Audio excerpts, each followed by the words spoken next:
Hello, I'm Emma Hammett from firstaidforpets.net, and today I'm going to talk to you about how to help your dog if they've been hit by a car.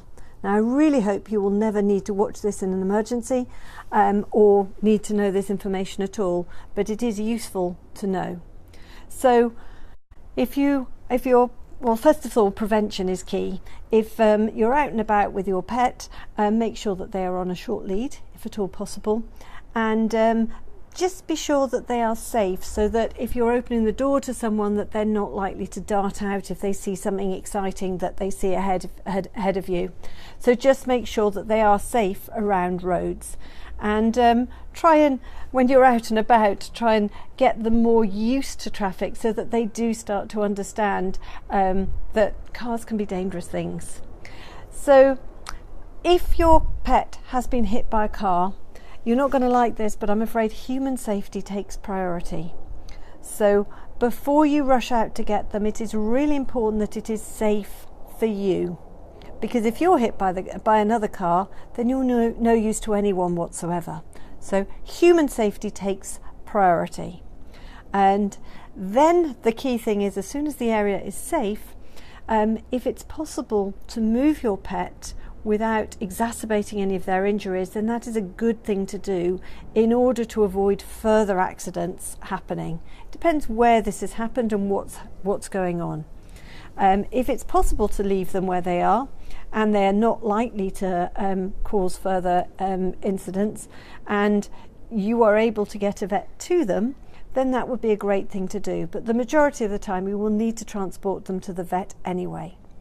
So the best way to move them is to use something like a parcel shelf in the back of your car, and if you can get somebody else to help you to very carefully roll them onto that, doing your very best not to twist their spine, because obviously if they've been hit by a car, there is a very strong chance that they might have a head injury or a spinal injury.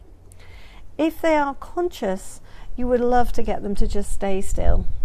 It may not be possible, but that's what you would like.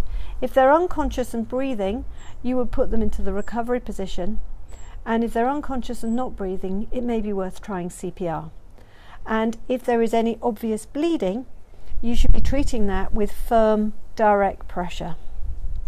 Don't try and splint any obviously broken bones or anything, and you want to get advice from the vet as quickly as possible. Phone through to the vet, tell them what has happened, tell them if there's any obvious injuries, and they will help you and advise you as to what you can do to help, and tell them that you are coming to them and that you're bringing your injured pet with you straight away. Keep them warm and dry, and if you see any signs that they might be going into shock, one of a really obvious one is a sort of their gums changing colour, so they go deep red and sort of tacky. So if there's signs of that and they appear to be losing consciousness or anything, then it may be helpful to raise their bottom and their lower legs onto something just gently, without again twisting their spine, but that can help with any shock. So I hope that is useful.